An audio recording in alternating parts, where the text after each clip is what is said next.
जय श्री राम, जय सीताराम। संपूर्ण रामायण की कहानी लंका कांड। युद्ध के लिए प्रस्थान। अपनी सेना को युद्ध के लिए एकत्र होने का आदेश देकर सुग्रीव और हनुमान राम से विचार विमर्श करने लगे। राम ने सीता की खोज कर लाने के लिए हनुमान की प्रशंसा की और उनका आभार प्रकट किया। उनके सामने एक ही समस्या थी कि समुद्र कैसे पार किया जाए।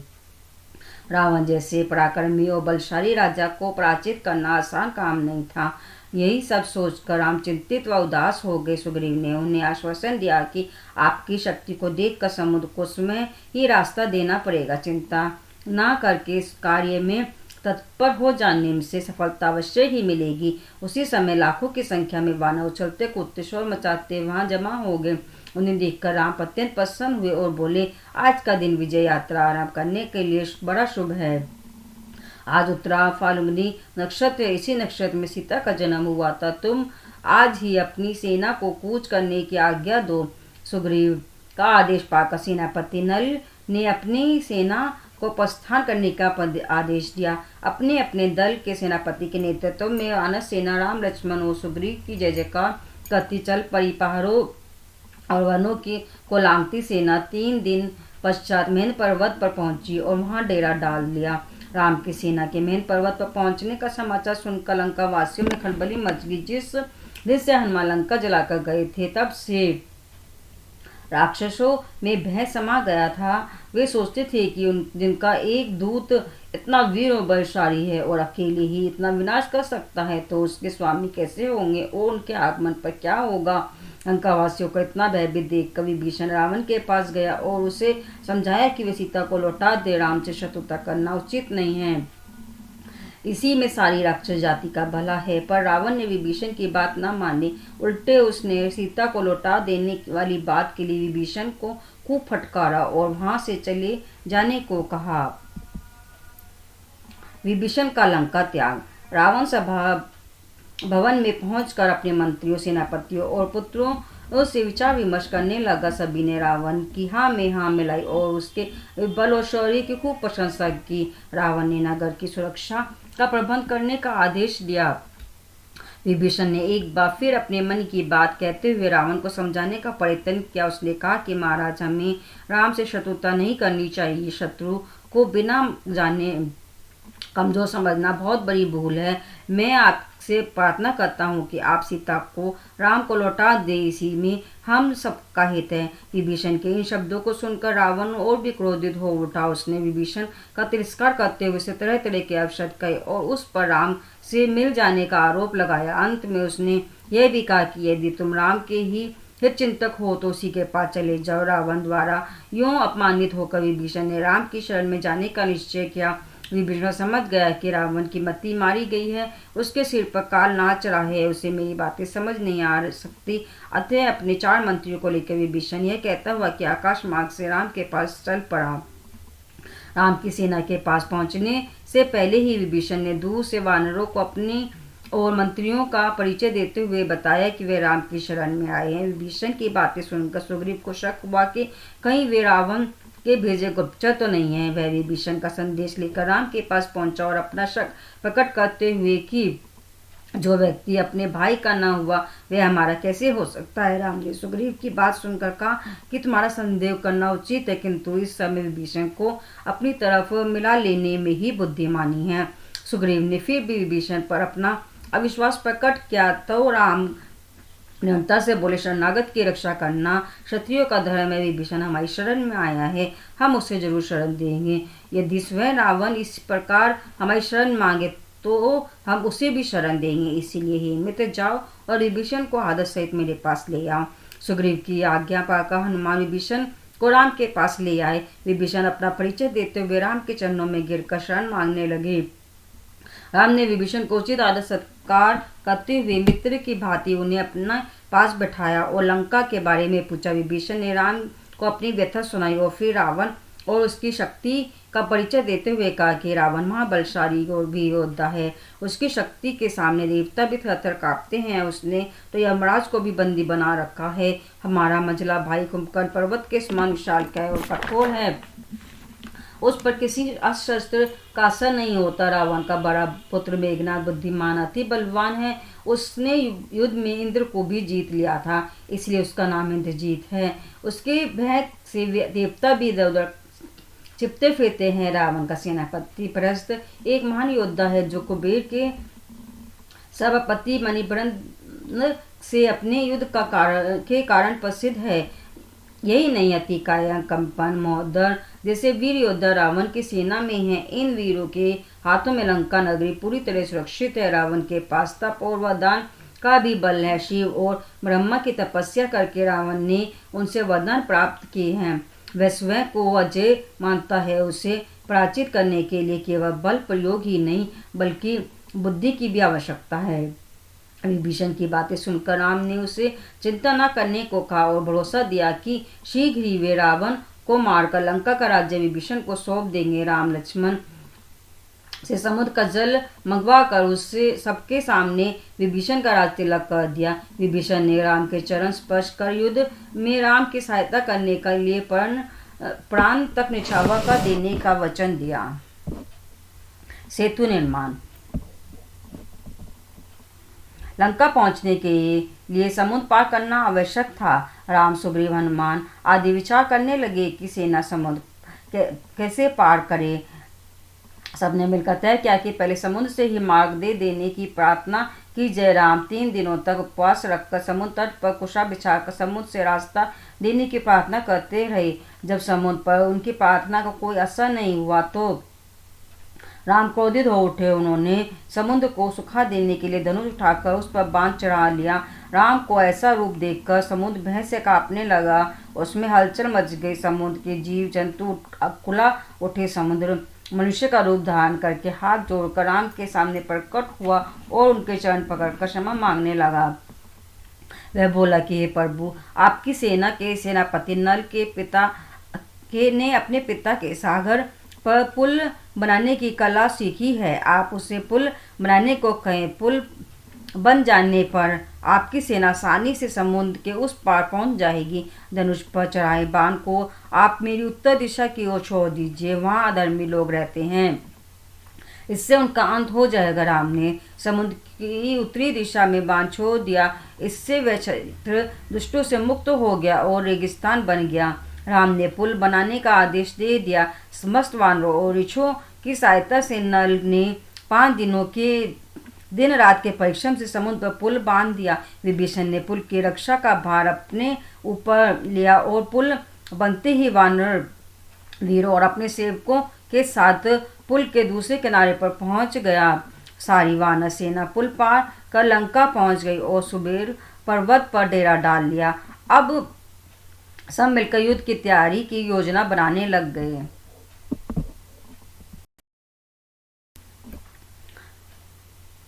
रावण द्वारा गुप्तचर भेजना। रावण की सेना का पुल पार करके लंका पहुंचने का समाचार सुनकर रावण हैरान रह गया। उसने सोचा भी ना था कि समुद्र पर भी पुल बना जा सकता है। राम की शक्ति का अनुमान करके वह भयभीत हो गया। उसके लिए अब राम की ताकत का अनुमान और पता लगाना आवश्यक था। उसने अपने 2 चतुर और मायावी मंत्रियों शुक और सारण को बुलाया और उन्हें गुप्त रूप से राम की सेना में घुसकर उसके बल का पता लगाने का आदेश दिया। शुक और सारण वानर का रूप धारण करके राम की सेना में घुस गए और सूचनाएं इकट्ठी करने लगे और वे विभीषण की नजरों से स्वयं को छिपा ना सके। विभीषण के कहने पर उन्हें पकड़कर राम के समक्ष लाया गया। राम ने उनका परिचय पूछा और उन्होंने साफ साफ अपना नाम और वहां आने का उद्देश्य बता दिया। राम ने मुस्कुराकर शुक और सारण को विभीषण की सहायता से और भी जानकारी ले लेने को कहा और राम बोले, जाकर रावण को यह संदेश दे देना कि जिस बल पर वह सीता को हर ले आया है उस बल को दिखाने के लिए तैयार हो जाएं। कल हम लंका पर आक्रमण कर देंगे। यह कहकर राम ने विभीषण से दोनों को छोड़ देने के लिए कहा। शुक और सारण राम की उदारता और मधुर स्वभाव से बहुत प्रभावित हुए। लंका पहुंचकर उन्होंने रावण को राम का संदेश देते हुए उनकी प्रशंसा के पुल बांध दिए। रावण क्रोधित हो उन्हें महल की सबसे ऊंची अटारी पर ले गया और बोला कि मुझे राम की सेना के वीरों को दिखाओ और उनके बारे में बताओ। सारण ने परिचय देना शुरू किया। वह जो लंका की ओर मुंह करके तीव्र गर्जना कर रहा है। वह सुग्रीव की सेना का सेनापति नील है और वह पहाड़ जैसे शरीर वाला वानर जो आंखें टेढ़ी करके जमाएं ले रहा है बालीपुत्र अंगद है। अंगद के पीछे खड़ा नल है और जिसने समूह पर पुल बांधा है। रीछों के झुंड के आगे खड़ा वंदित जामवंत है। हनुमान को तो आप पहचानते ही हो। हनुमान के पास बैठे वीर धनुधर राम हैं और दाईं ओर उनके छोटे भाई लक्ष्मण है। सारंग ने राम द्वारा विभीषण का राज तिलक कर दिए जाने की सूचना रावण को देते हुए कहा कि राम से मित्रता कर लेने और सीता को लौटा देने में ही भलाई है। राम और उनकी सेना को जितना बड़ा कठिन है। शुक ने भी सारंग की बात का समर्थन किया। दोनों की बातों से रावण को और भी क्रोधित हो उठा और उन्हें फटकारते हुए अंतःपुर की ओर चला गया। वहां भी रानी मंदोदरी ने रावण को समझाने की कोशिश की कि वह राम से युद्ध करने का विचार त्याग दे और सीता को लौटाकर उनसे सुलह कर ले, पर रावण अपने हठ पर अड़ा रहा। उसने अपनी सेना को तैयार होने का आदेश दिया। युद्ध की तैयारी और अंगद का लंका जाना। राम ने कुशल रणनीति का परिचय देते हुए अपनी सेना को चारों भागों में बांट देने और प्रत्येक दल को लंका के एक एक द्वार पर आक्रमण करने का आदेश दिया। राम ने स्वयं उस रात सुबेर पर्वत पर चढ़कर पूरी लंका का निरीक्षण किया। सवेरा होते ही वानरों और रीछों के दल लंका को चारों ओर से घेर लेने को चल पड़े। कुशल राजनीतिज्ञ होने के नाते युद्ध छेड़ने से पहले राम ने अंतिम बार शांति का प्रयास करने का विचार किया। उन्होंने अंगद को बुलाकर उसे अपना दूत बनाकर लंका जाने का आदेश दिया।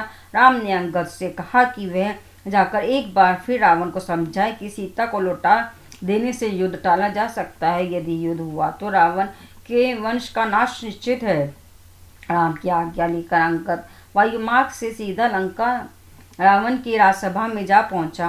रावण द्वारा परिचय पूछे जाने पर अंगद बोले, मैं राम का दूत बालीपुत्र अंगद हूँ। आप में और मेरे पिता में मित्रता थी, इसी नाते मैं आपको समझाने आया हूँ कि आप आदर सहित सीता को राम को लौटा दे, नहीं तो लंका का विनाश कोई न रोक सकेगा। अंगद का परिचय जानकर रावण अंगद को धिक्कारते हुए बोला, रे मूर्ख वानर, जिस शत्रु ने तुम्हारे पिता का वध कर दिया तुम उसी का पक्ष ले रहे हो। यदि तुम मुझे अपने पिता का मित्र मानते हो तो पिता की मृत्यु का बदला लेने के लिए मेरे पक्ष में युद्ध करो। रावण की बातों से अंगद क्रोधित हो उठे और रावण को बुरा भला कहने लगे। इस पर रावण ने क्रोधित होकर अंगद को पकड़कर मार देने का आदेश दिया। रावण के सैनिक राक्षस अंगद को मारने दौड़े। अंगद ने उन्हें मार डाला और कूद कर महल के बाहर आगे और तथा आकाश मार्ग से राम के पास पहुंच गए। मोर्चाबंदी और युद्ध आरंभ। अंगद के शांति प्रयास असफल रहे। राम ने लंका पर आक्रमण का आदेश दे दिया। वानर सेना ने चारों द्वारों से लंका पर चढ़ाई कर दी। लंका के उत्तरी द्वार पर राम लक्ष्मण सुग्रीव जामवंत विभीषण आदि के नेतृत्व में तीव्र आक्रमण किया गया। आक्रमण के उत्तर में रावण ने द्वार खोलने का आदेश दे दिया और उसकी चतुरंगी सेना वानर सेना पर टूट पड़ी। वानर राक्षसों पर वृक्ष और पत्थरों की वर्षा करने लगे। वे अपने दांतों और नाखूनों से राक्षसों पर प्रहार करने लगे और परकोटों पर चढ़कर राक्षसों को उठाकर नीचे फेंकने लगे। राक्षसों गदाओं, शूल और फरसों से आक्रमण कर रहे थे। दोनों पक्षों में घमासान युद्ध होने लगा। चारों ओर राक्षसों, घोड़ा, हाथियों के चिंगारने तथा वानरों के कटकटाने और किलकारने की आवाजें गूंजने लगी। दोनों तरफ के अनेक योद्धा मारे गए। शाम होने लगी तो मेघनाद ने राक्षसों की ओर से भयंकर आक्रमण किया। उसने अपने तीखे बाणों से सैकड़ों वानरों को घायल कर दिया। मेघनाद बड़ा मायावी था। अंगद ने जब उसके साथी और रथ के घोड़ों को मार डाला तो वह अदृश्य होकर युद्ध करने लगा। उसने नागपान चलाए और जिसे आहत हो राम लक्ष्मण बेहोश होकर गिर पड़े। वानर सेना में कोहराम मच गया। मेघनाद विजय ध्वनि करता हुआ रावण के पास पहुंचा और उसे राम लक्ष्मण के मारे जाने का समाचार दिया। रावण ने खुश होकर मेघनाद को गले से लगा लिया। रावण ने अशोक वाटिका से राक्षसियों को बुलाकर आदेश दिया कि सीता को पुष्पक विमान में बिठाकर रण क्षेत्र में ले जाओ और दिखा दो कि राम लक्ष्मण मारे गए हैं। राक्षसियां सीता को पुष्पक विमान में बिठाकर युद्ध स्थल में ले गई। राम लक्ष्मण को धरती पर पड़ा देखकर सीता विलाप करने लगी। तभी त्रिजटा ने सीता को समझाया कि राम लक्ष्मण केवल मूर्छित हुए वे शीघ्र ही उठ बैठेंगे।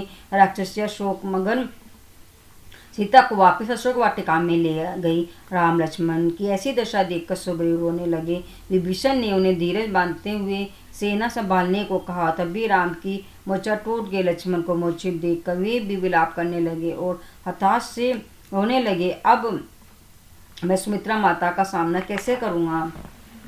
तभी विभीषण अपने भरत से सुषेण को साथ लेकर आ गए। राम को इस प्रकार शोक करते देखकर विभीषण ने उन्हें समझाया कि युद्ध में शोक करने से उत्साह कम हो जाता है। लक्ष्मण तो केवल मूर्छित हुए हैं, चिकित्सा से बिल्कुल ठीक हो जाएंगे। विभीषण सुषेण वैद्य से औषधियों के बारे में बातें कर ही रहे थे कि पक्षीराज गरुड़ वहां आ गए। उनकी कृपा से राम लक्ष्मण तत्काल ही नागपात से छुटकर बिल्कुल स्वस्थ हो गए। वानर सेना में हर्ष की लहर दौड़ पड़ी।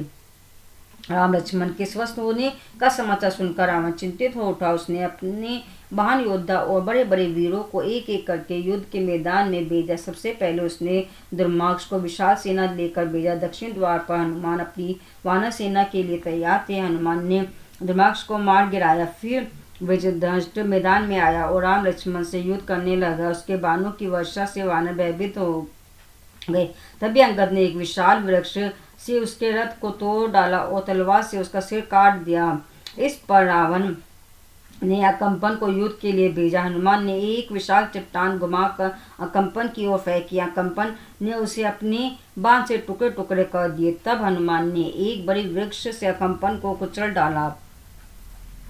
अकंपन के मारे जाने का समाचार सुनकर रावण बड़ा क्रोधित हुआ और उसने अपने सेनापति बृहस्पति को अनेक प्रकार से उत्साहित करते हुए युद्ध के लिए भेजा। बृहस्पति और नल नील में भयंकर युद्ध हुआ। नील ने बृहस्पति को धनुष तोड़ डाला। क्रोधित बृहस्पति ने नील पर मुसल से प्रहार किया। नील की आंखों के सामने अंधेरा छा गया। उसका सिर चकरा गया। स्वयं को संभालते हुए उसने भारी चट्टान उठाकर बृहस्पति पर दे मारी और उसे कुचल डाला। राक्षसों में हाहाकार मच गया और वे भयभीत हो भाग खड़े हुए।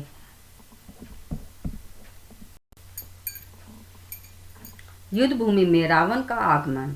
बृहस्पति का वध से व्याकुल रावण अब बहुत से वीरों, अतिकाय, मौध्य, नर आदि को लेकर स्वयं युद्ध क्षेत्र में पहुंचा। उसे देखते ही सुग्रीव ने एक बड़ी सी शीला उठाकर रावण पर फेंकी। रावण ने अपने बाणों से उसे कील कील कर दिया। रावण ने बाणों की ऐसी वर्षा की कि सारा आकाश घिर गया।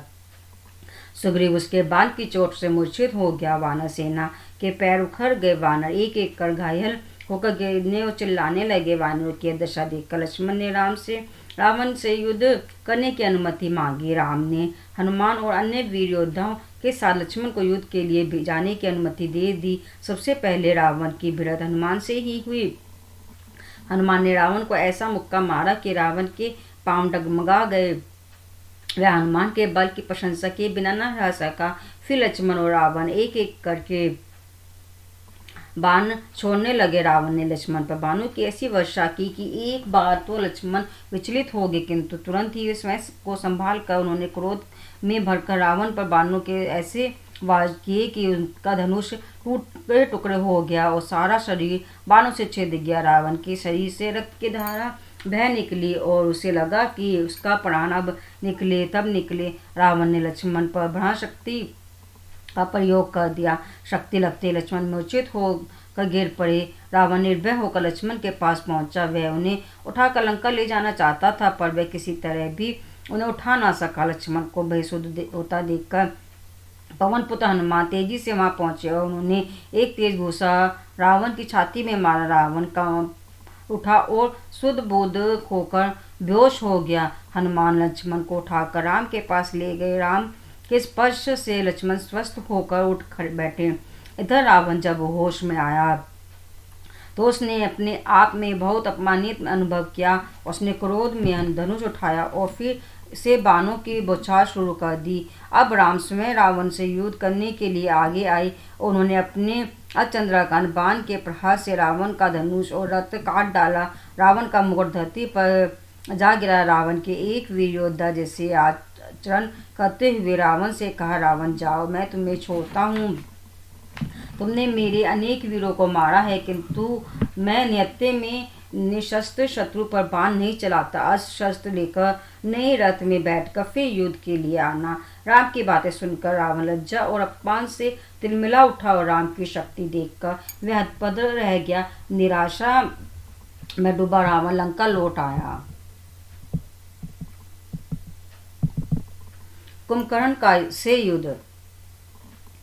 चिंता में डूबा रावण राम को पराजित करने के विषय में सोचने लगा। उसके प्रमुख योद्धा और वीर, यहाँ तक कि सेनापति प्रहस्त युद्ध में मारे जा चुके थे। उसने जितना सोचा था राम उससे कई अधिक शक्तिशाली सिद्ध हुए थे। निराशा के इस घोर अंधकार में प्रकाश की किरण की तरह उसे अपने भाई कुंभकर्ण की याद आई। कुंभकर्ण एक महान बलशाली योद्धा था। उसकी विशाल काया पर्वत की तरह थी। वह 6 महीने के बाद एक नींद के लिए जागता था, एक दिन के लिए जागता था, खा पी कर फिर सो जाता था। रावण ने राक्षसों की एक टोली कुंभकर्ण को जगाने के लिए भेजी। उसने कुंभकर्ण के खाने पीने के लिए बहुत से भैंसे और मदिरे के बड़े बड़े मटके भेजे। राक्षसों की टोली कुंभकर्ण को जगाने लगी। उन्होंने उसके कान पर ढोल नगारे बजवाए, उसके शरीर के अंगों को झिंझोरा खोचा, पर कुंभकर्ण पर जरा भी असर नहीं हुआ। आखिरकार कुंभकर्ण के शरीर पर हाथी चढ़ाए गए, तब जाकर उसकी नींद खुली। भयानक गर्जना करता हुआ वह अंगड़ाई लेकर उठा। उठते ही उसने सारे भैंसों और मदिरा के मटकों को साफ कर दिया। भूख शांत कर उसने पूछा कि उसे क्यों जगाया गया है। राक्षसों ने उसे रावण का संदेश देते हुए तुरंत रावण के पास चलने का अनुरोध किया। मस्त कुंभकर्ण रावण के पास पहुंचा और उसे प्रणाम कर वे अपने जगह जाने का तथा बुलावाने का कारण पूछा। रावण ने उसे लंका पर राम की सेना के आक्रमण पर का पूरा हाल सुनाया और कहा कि अब तुम्ही पर मेरी आशा टिकी है, तुम ही राम को हरा सकते हो। रावण की दयनीय स्थिति देखकर कुंभकर्ण ने हंसते हुए कहा कि जनक पुत्री सीता का हरण करके उसने बड़ी भूल की है। बुरे काम का बुरा फल होता है, तो जो किया है उसका फल तो भोगना ही पड़ेगा। कुंभकर्ण का उपदेश सुनकर रावण नाराज हो गया और बोला कि उपदेश छोड़कर राम को पराजित कर मुझे संकट से मुक्ति दिलाओ। कुंभकर्ण ने रावण को धीरज बंधाया और राम को युद्ध में परास्त करने का आश्वासन दिया। वह बोला कि हे भाई, तुम चिंता मत करो, राम का वध करके मैं तुम्हें सुखी करूंगा। कुंभकर्ण की बातें सुनकर रावण निश्चिंत हो गया और प्रसन्न हुआ और उसने कुंभकर्ण को युद्ध के लिए विदा किया। विशालकाय कुंभकर्ण हाथ में त्रिशूल लिए रण क्षेत्र में पहुंचा। उस भयानक राक्षस को देखकर वानर भयभीत होकर भागने लगे। वानर कुंभकर्ण पर बड़े बड़े वृक्ष और शिलाएं फेंकते तो कुंभकर्ण पर उनका जरा प्रभाव न पड़ता था। क्रोध से भरा कुंभकर्ण वानरों को रोकने लगा। भागते हुए वानरों को अंगद ने बड़ी कठिनाई से रोका। हनुमान ने कुंभकर्ण का सामना किया और एक भारी शिला उस पर फेंक कर उसे हिला दिया। कुंभकर्ण ने अपने त्रिशूल से हनुमान पर वार किया, उन्हें घायल कर दिया। वानर सेना में हलचल मच गई। वह पहाड़ सा राक्षस सभी को रोकता हुआ आगे बढ़ने लगा। अंगद ने आगे बढ़कर कुंभकर्ण पर आक्रमण किया। उन्होंने उसकी छाती पर मुक्के से प्रहार किया। क्षण भर के लिए कुंभकर्ण बेसुध हो गया, परंतु तत्काल ही उसने संभल कर बड़ी आसानी से अंगद और सुग्रीव को अपने मुखधर के वार से बेहोश कर दिया। वह सुग्रीव को बगल में दबाकर लंका की ओर चल दिया। होश में आने पर सुग्रीव ने अपने नाखूनों से और दांतों से कुंभकर्ण की छाती फाड़ दी। कुंभकर्ण ने क्रोधित होकर सुग्रीव की धरती पर पटक दिया। सुग्रीव ने किसी तरह भागकर अपनी जान बचाई। बड़े बड़े वानर योद्धाओं की यह दशा देखकर लक्ष्मण कुंभकर्ण से युद्ध करने लगे। लक्ष्मण ने उस पतिखे भानु की बौछार कर दी। कुंभकर्ण लक्ष्मण की वीरता से बड़ा प्रभावित हुआ और उनकी प्रशंसा करते हुए बोला कि वह लक्ष्मण से नहीं राम से युद्ध करना चाहता है। राम युद्ध के लिए तैयार खड़े थे। दोनों उनमें भयंकर लड़ाई होने लगी। कुंभकर्ण के भयानक हमले को देखते हुए राम ने उस पर एक दिव्य बाण चलाया। कुंभकर्ण की दाहिनी भुजा, जिसमें उसने भारी मुग्धा उठा रखा था, बाण से काटकर दूर जा गिरी। उसकी उस बड़ी भुजा के नीचे कई वानर दब गए। क्रोधित होकर कुंभकर्ण अपने बाएं हाथ से एक विशाल वृक्ष को खाकर राम को मारने दौड़ा। राम ने अपने बाण से उसकी दूसरी भुजा भी काट दी। भयानक गर्जना करता हुआ कुंभकर्ण मुंह फाड़े राम को खाने दौड़ा। राम ने बाण से उसके दोनों पैर भी काट डाले। कुंभकर्ण धरती पर गिर पड़ा। तब राम ने एक बाण चलाकर उसकी गर्दन काट दी। कुंभकर्ण का कटा श्रीलंका में जा गिरा। राक्षस सेना भाग खड़ी हुई और वानर सेना ने राम की जय जयकार से सारा आकाश गूंजा दिया। बोलो जय श्री राम। लक्ष्मण मेघनाद युद्ध। कुंभकर्ण के वध से रावण का मानो दायां हाथ ही कट गया। उसकी मृत्यु का समाचार सुनकर वह शोक से व्याकुल हो गया और अचेत हो गया। होश में आने पर वह रोने लगा और कुंभकर्ण को याद कर विलाप करने लगा। उसे लगा कि कुंभकर्ण के बिना लंका अनाथ हो गई है। रावण का दिल टूट गया और वह निराश होकर अंधकार में डूब गया। रावण के पुत्र त्रिशिरा, देवांतक और नरांतक ने आज तक पिता को इस रूप में न देखा था। पिता की यह दशा देखकर वे व्याकुल होकर कहने लगे, आप धीरज धरिए, इस प्रकार व्याकुल न होइए, हम अभी जीवित हैं। आपकी आज्ञा तो हम भी राम लक्ष्मण को पकड़कर आपके चरणों में डाल देंगे। पुत्रों को सीने से लगाकर रावण ने आशीर्वाद दिया और युद्ध के लिए जाने की अनुमति दी। उसने अपने भाई महापाशव और महोदय को भी उनके साथ भेजा। नान्तक ने अंगद पर आक्रमण किया। दोनों भिड़ गए। नान्तक ने अंगद पर भाले से प्रहार किया। अंगद की छाती से टकरा कर भाला टूट गया। दोनों मल्ल युद्ध करने लगे। नान्तक के घूसे से अंगद बेहोश होकर गिर गया। होश आने पर अंगद ने निरांतक पर टूटा हुआ उठ पड़ा और उसने निरांतक की छाती में इतनी जोर का घूसा मारा कि निरांतक वह ढेर का ढेर हो गया।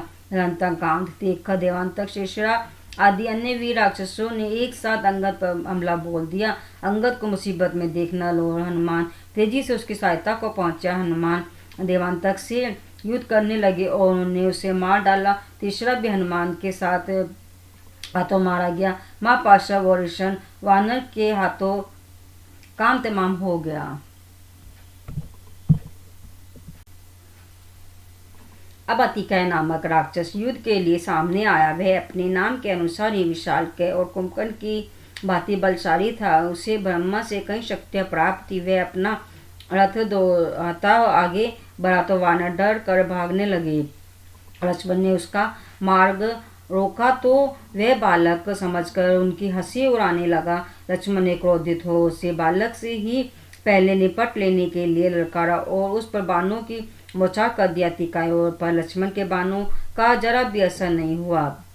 ब्रह्मा की शक्तियों के कारण लक्ष्मण के सारे बाण उसके कवच से टकरा कर बेकार हो रहे थे। लक्ष्मण ने क्रोध में उसके साथी और घोड़ों को मार डाला तथा रथ के टुकड़े टुकड़े कर दिया। अतिकाय ने अपने पहने बाणों से लक्ष्मण को घायल कर दिया और कोई चारा न देखकर लक्ष्मण ने अतिकाय पर ब्रह्मास्त्र चला दिया। ब्रह्मास्त्र लगते अतिकाय का सिर कटकर टूट दूर जा गिरा। भयभीत राक्षस सेना लंका के भीतर की ओर भाग खड़ी हुई। वानर सेना लक्ष्मण की जय जयकार करने लगी। पुत्रों और बंधु बांधवों का अंत देखकर रावण बुरी तरह टूट गया। अब उसे पछतावा होने लगा कि उसने विभीषण और मंदोदरी की सलाह क्यों न मानी।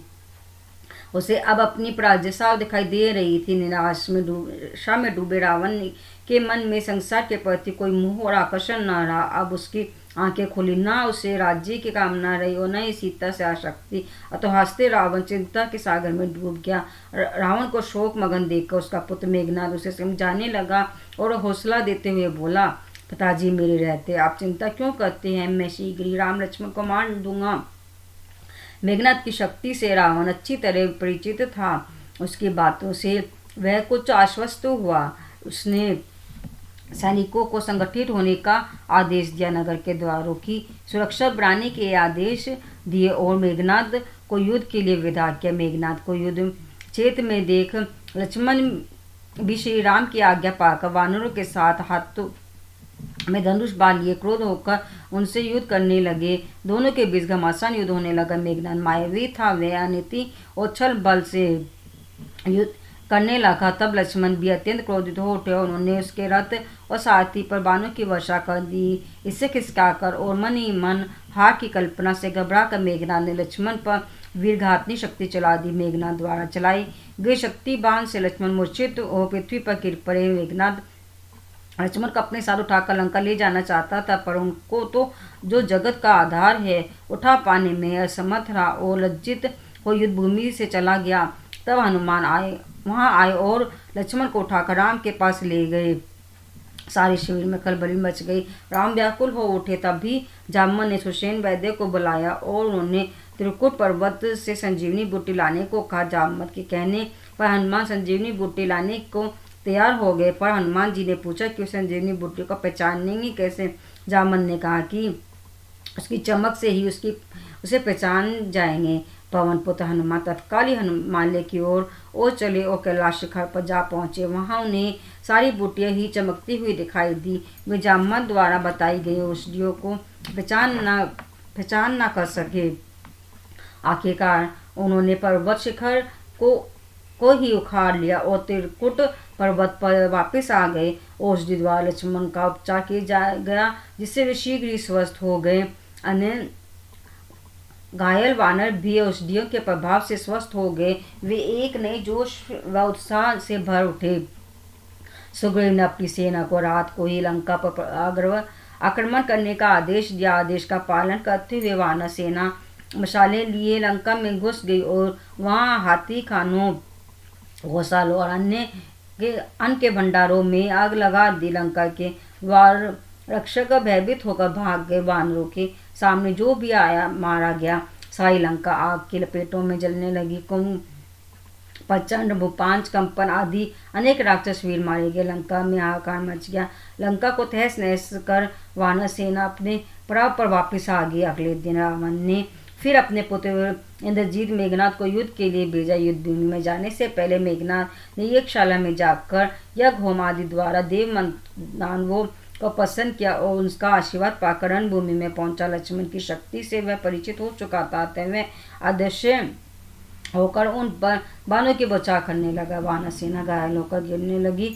ये राम लक्ष्मण के बाण उस अदृश्य मायावी राक्षस तक पहुंच ही नहीं रहे थे। मेघनाद ने उन्हें भी घायल कर दिया। लक्ष्मण मेघनाद पर ब्रह्मास्त्र का प्रयोग करना चाहते थे, पर राम ने उन्हें ऐसा करने से रोक लिया। मेघनाद लंका के दुर्ग में घुसा और फिर पश्चिमी द्वार से वापस आ गया। उसके रथ में सीता बैठी दिखाई दी। मेघनाद ने तलवार से सीता का सिर धड़ से अलग कर दिया। यह दृश्य देखकर हनुमान अद्भुत रह गए। उन्होंने इसकी सूचना राम को दी। वे विलाप करने लगे। तभी विभीषण राम के पास आए और उन्होंने समझाया कि यह सब मेघनाद की माया है। मेघनाद के पास बड़ी मायावी शक्तियां हैं, वह असली सीता नहीं थी। विभीषण ने राम को यह भी बताया कि इस मेघनाद निकुंभला देवी के मंदिर में यज्ञ कर रहा है। उस यज्ञ को भंग करना बहुत जरूरी है, क्योंकि यदि मेघनाद ने यज्ञ का अनुष्ठान पूरा कर लिया तो उसको मारना असंभव हो जाएगा। राम ने लक्ष्मण को तुरंत ही विभीषण के साथ जाकर मेघनाद से युद्ध करने की आज्ञा दी। वानर सेना लेकर लक्ष्मण विभीषण के साथ वहां पहुंचे जहां मेघनाद यज्ञ कर रहा था। वानर सेना राक्षसों पर टूट पड़ी। लक्ष्मण ने मेघनाद को छोड़कर युद्ध करने के लिए मजबूर कर दिया। लक्ष्मण के साथ विभीषण को देखकर मेघनाद समझ गया कि उसी ने लक्ष्मण को उस स्थान के बारे में बताया है। वह क्रोधित हो विभीषण को अपशब्द कहने लगे। अपने शत्रु के साथ मिलकर देशद्रोह क्या है? आप मेरे पिता के सगे भाई हैं और लंका में ही आपका जन्म हुआ है, फिर भी आपने अपनों के विरुद्ध शत्रु को भेद बताया है। लक्ष्मण और मेघनाद में भयंकर युद्ध छिड़ गया। यज्ञ भंग से खींचा मेघनाद लक्ष्मण पर बाण बरसाने लगा। विभीषण लगातार लक्ष्मण और वानर सेना का उत्साह बढ़ा रहे थे। उत्साहित लक्ष्मण ने मेघनाद का कवच काट डाला। तुरंत ही मेघनाद ने पलट कर लक्ष्मण का कवच काट दिया। लक्ष्मण ने मेघनाद के साथी को मार दिया। मेघनाद साथी वीन रथ को स्वयं हाँकता हुआ बाण चलाने लगा। अनेक वानर मेघनाद के रथ पर चढ़कर उसके घोड़ों को लातों और घूसों से मारने लगे। तभी विभीषण ने अपनी गदा से मेघनाद के रथ के चारों घोड़ों को मार दिया। मेघनाद हिम्मत हारने लगा। उसे अपनी पराजय सामने दिखाई दे रही थी। वह रथ से कूद पड़ा और उसने विभीषण पर आक्रमण कर दिया। उसने एक शक्तिशाली बाण विभीषण पर चलाया, पर लक्ष्मण ने उसे बीच में ही काट दिया। अब लक्ष्मण ने महर्षि विश्वामित्र द्वारा दिया यज्ञास्त्र मेघनाद पर चला दिया। मेघनाद का सिर कटकर धरती पर जा गिरा। मेघनाद के मरते ही राक्षस सेना भाग खड़ी हुई। लक्ष्मण की जय जयकार करती वानर सेना के साथ लक्ष्मण और विभीषण राम के पास पहुंचे। विभीषण द्वारा युद्ध का वृत्तांत सुनकर राम ने लक्ष्मण की वीरता से प्रसन्न होकर उन्हें गले से लगा लिया। राम को अब अपनी विजय होने का विश्वास हो गया। राम रावण युद्ध। मेघनाद की मृत्यु से रावण की रही सही आशा भी समाप्त हो गई। वह गहरे शोक में डूब गया, किंतु उसका शोक शीघ्र ही क्रोध में बदल गया। बची खुची राक्षस सेना को एकत्रित कर वह हुआ युद्ध क्षेत्र की ओर चल पड़ा। रास्ते में अनेक प्रकार के अपशगुन रावण के भविष्य की ओर संकेत कर रहे थे। रावण के रथ पर गिद्ध मंडराने लगे, उसकी बाईं भुजा फड़कने लगे, घोड़ों के पैर फिसलने लगे और पर क्रोध में पागल रावण को इन सब की परवाह न थी। युद्ध भूमि में पहुंचते ही उसने वानर सेना का नाश करना शुरू कर दिया। भयंकर युद्ध शुरू हो गया। रावण जिधर जाता त्राही त्राही मच जाती। सुग्रीव ने सुषेण की सेना को संभालने का काम सौंपा और एक विशाल वृक्ष उठाकर विरूपाक्ष पर हमला कर दिया, उसका वध कर दिया। सुग्रीव ने दंडवत युद्ध के महोदर को भी मार डाला। एक एक करके उस रावण के सारे वीर मारे गए। वह अकेला रह गया। उसके क्रोध की सीमा न रही। उसने वानर सेना का घोर संहार करना आरंभ कर दिया। यह देखकर राम रावण से युद्ध करने आगे आ गए। दोनों एक दूसरे पर बाणों से प्रहार करने लगे। तब भी लक्ष्मण और विभीषण भी रावण से युद्ध करने लगे। विभीषण ने रावण के साथी और घोड़ों को मार डाला। विभीषण को देखते ही रावण आपे में न रहा। उसने क्रोध में भरकर एक अति शक्तिशाली बाण विभीषण पर छोड़ा। उस बाण से निश्चित ही विभीषण का अंत हो जाता, पर लक्ष्मण ने समय रहते उसे बीच में काट दिया। तब रावण ने दूसरी दिव्य शक्ति चलाई। विभीषण को बचाते हुए लक्ष्मण स्वयं उसके सामने आ गए और शक्ति लगते ही वे बेसुध हो गए। राम ने लक्ष्मण की शक्ति से वह दिव्य बाण खींच कर निकाल दिया, किंतु रावण को इस बीच मौका मिल गया कि उसने राम को अपने बाणों से घायल कर दिया।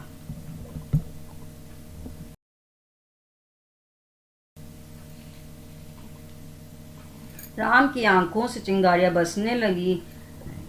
उन्होंने लक्ष्मण की देखभाल की जिम्मेदारी सुग्रीव और हनुमान पर छोड़ी और क्रोध से रावण को ललकारते हुए बोले, हे रावण, आज तेरा अंत निश्चित है। तेरा काल ही तुझे मेरे सामने ले आया है। आज यह धरती तेरे बोझ से मुक्त हो जाएगी। राम ने वानर सेना को कहा कि वह पर्वत शिखरों पर चढ़कर रावण के साथ होने वाले उनके युद्ध को देखें, क्योंकि उन्हें ऐसा युद्ध फिर कभी देखने को न मिलेगा। राम ने रावण पर भीषण बाणों की वर्षा प्रारंभ कर दी। सुषेण ने हनुमान द्वारा लाई गई संजीवनी बूटी लक्ष्मण को सुंघाई तो वे तुरंत स्वस्थ होकर उठ बैठे। उनके घाव भी भर गए। राम को लक्ष्मण के स्वस्थ होने की सूचना मिली तो वे निश्चित होकर दुगने उत्साह से युद्ध करने लगे। रावण सभी सुविधाओं से युक्त अस्त्र से सुसज्जित रथ में बैठकर युद्ध कर रहा था। राम रथहीन थे। यह देखकर देवराज इंद्र ने अपना रथ अपने साथी माताली के साथ राम की सेवा में भेज दिया। इंद्र के रथ में इंद्र के अमोघ कवच के साथ उसका विशाल धनुष और शक्तिशाली बाण तथा अनेक प्रकार के अस्त्र थे। राम इंद्र द्वारा भेजे गए रथ पर सवार होकर युद्ध करने लगे। राम और रावण एक दूसरे पर तरह तरह के शक्ति बाण चलाने लगे। राम ने रावण द्वारा चलाए गए गंधर्व अस्त्र और गंधर्व अस्त्र द्वारा ही काट दिया। तब रावण ने राक्षस अस्त्र चलाया। राम उसे अपने गुरु अस्त्र द्वारा काट डाला। रावण रीछ खिंच गया। उसने राम के साथी मताली पर बाण चलाकर उसे घायल कर दिया। उसने इंद्र के रथ की ध्वजा काट डाली और घोड़ों को घायल कर दिया। उसके तीक्ष्ण बाणों से राम के शरीर से रक्त बहने लगा। रावण का उत्साह और बढ़ गया। उसके ने एक भयंकर शूल चलाकर राम पर प्रहार किया।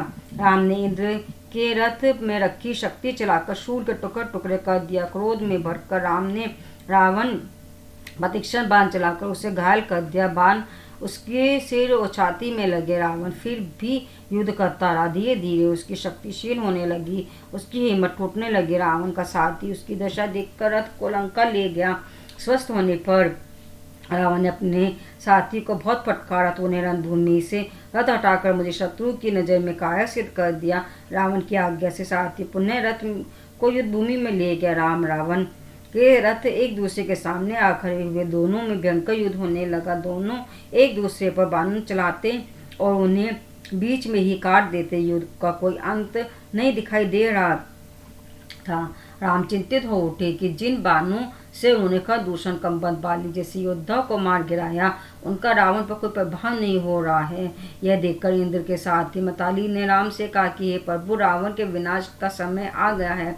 आप रावण पर ब्रह्मास्त्र का प्रयोग कीजिए, तब भी आपका काम सिद्ध होगा। मताली की बात सुनकर राम को उन शस्त्रों का सम्मान हो आया जो उन्हें ऋषि अगस्त्य ने दिए थे। राम ने ऋषि को मन ही मन प्रणाम कर उनके दिए अमोघ बाण को धनुष पर चढ़ाकर पूर्ण रूप से खींचकर रावण पर चला दिया।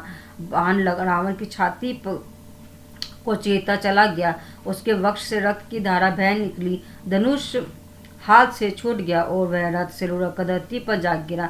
रावण का अंत हो गया था। देवताओं की प्रसन्नता का ठिकाना न रहा। राम की स्तुति करते हुए वे आकाश से फूल की वर्षा करने लगे। वानर सेना ने राम की जय जयकार से सारी पृथ्वी और आकाश को गुंजा दिया। भाई की दशा देखकर लक्ष्मी विभीषण शोकाकुल हो विलाप करने लगे। हे वीर श्रेष्ठ, मैंने आपको कितना समझाया और आपने एक न मानी। किसी जिसके डर से काल तक डर थर कांपता है, आज उसका शरीर धूल में पड़ा है। हे भाई, आज राक्षस वंश का नाश हो गया। उसी समय मंदोदरी आदि रानियां भी विलाप करती हुई रणभूमि में आ गई। मंदोदरी रावण की मृत शरीर पर गिरकर बिलखने लगी। उसके करुण क्रंदन से कभी भी आंखें नम हो उठी।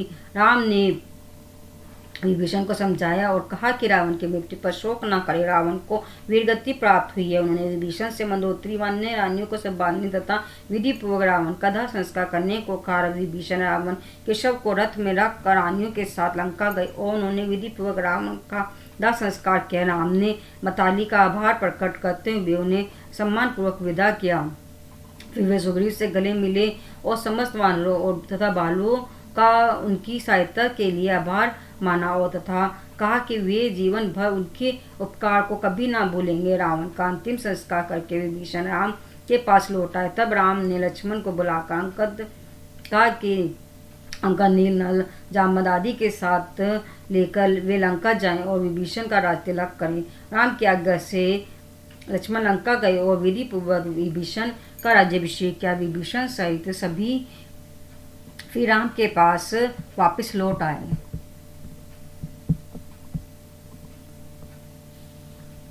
सीता का लौटना।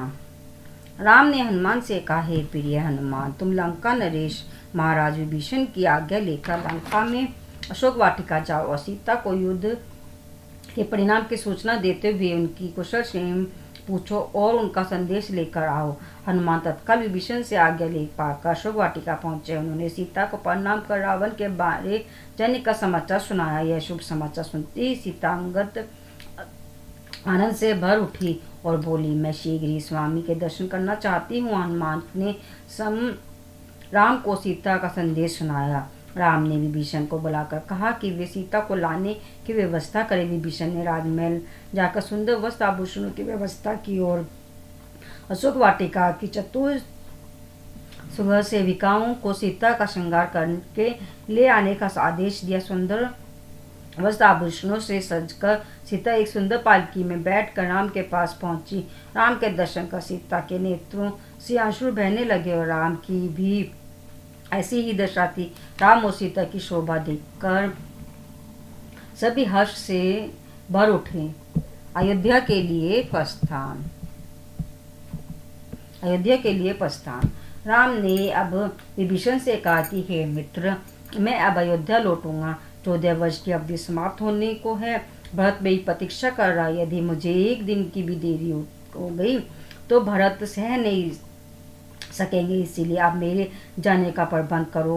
विभीषण शीघ्र ही भवन जाकर पुष्पक विमान ले आए। विमान में बहुमूल्य वस्त्र, मणि आदि भरे हुए थे। राम ने विभीषण से कहा कि वह विमान को आकाश में ले जाकर उससे वस्त्र, रत्न और आभूषणों की वर्षा कर दे। वानरों और भालुओं ने अपने प्राणों की चिंता किए बिना उनके लिए युद्ध किया है। विभीषण ने राम के आदेश का पालन किया। रत्न, आभूषण, वस्त्र पाकर वानर और भालू बड़े प्रसन्न हुए। सीता और लक्ष्मण सहित राम विमान पर बैठे। जामवंत, नल, अंगद, हनुमान, विभीषण आदि के अतिशय प्रेम और मूक प्रार्थना को समझते हुए राम ने उन्हें भी अपने साथ विमान पर बैठा लिया। विमान उत्तर दिशा की ओर चला। सभी वानर और भालू अपने अपने घरों को लौट आए।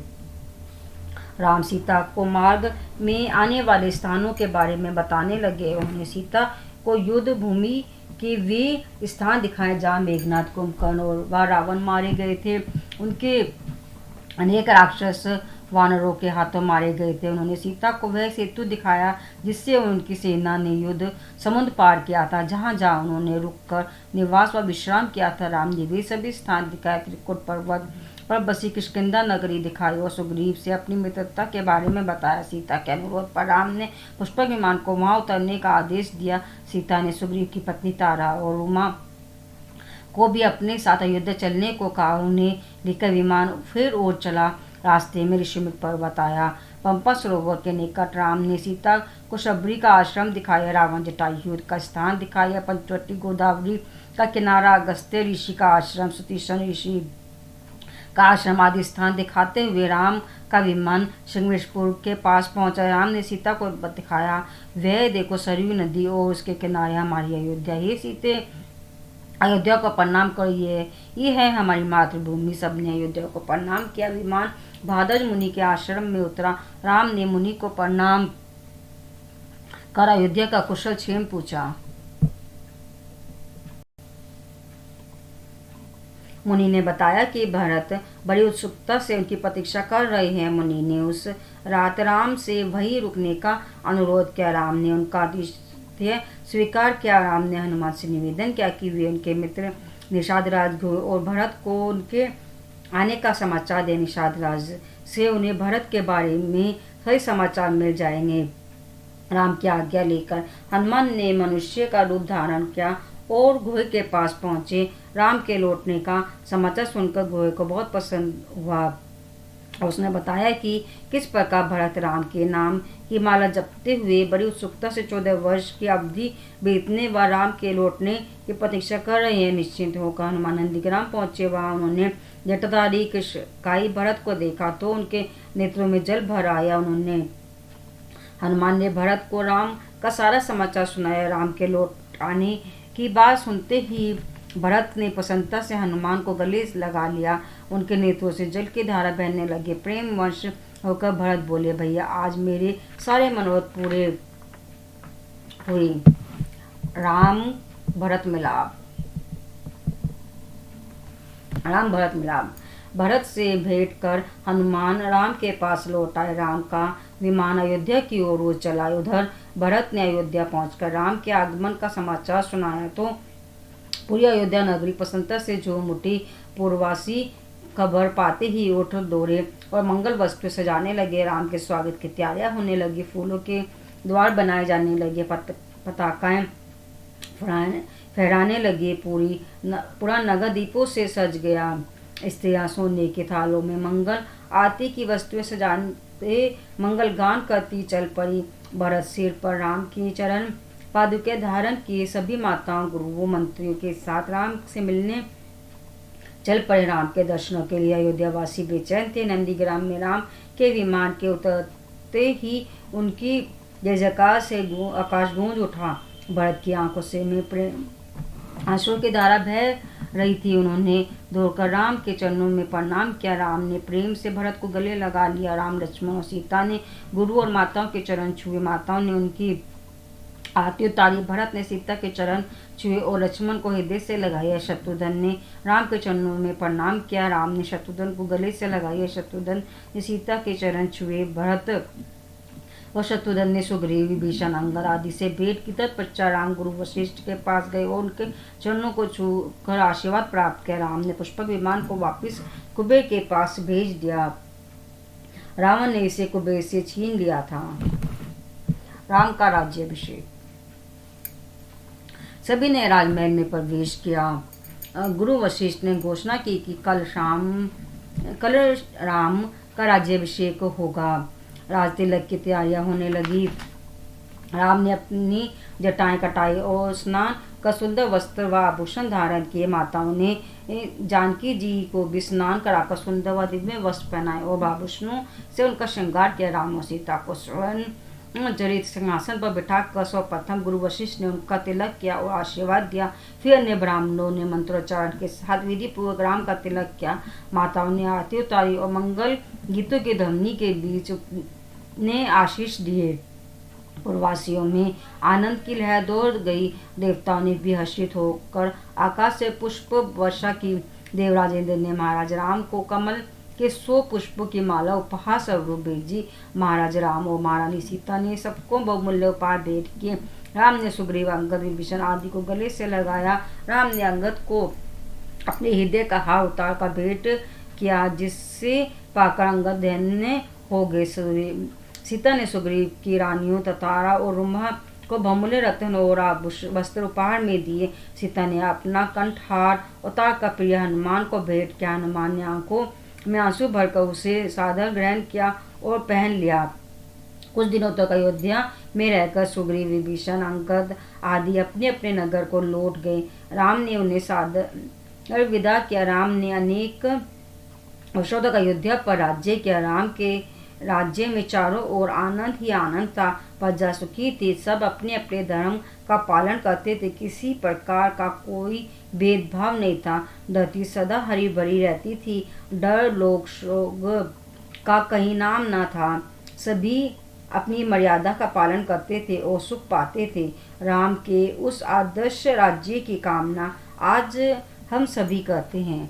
बोलो जय श्री राम, बोलो जय सीताराम। ये थी संपूर्ण रामायण। बोलो जय श्री राम जी की जय।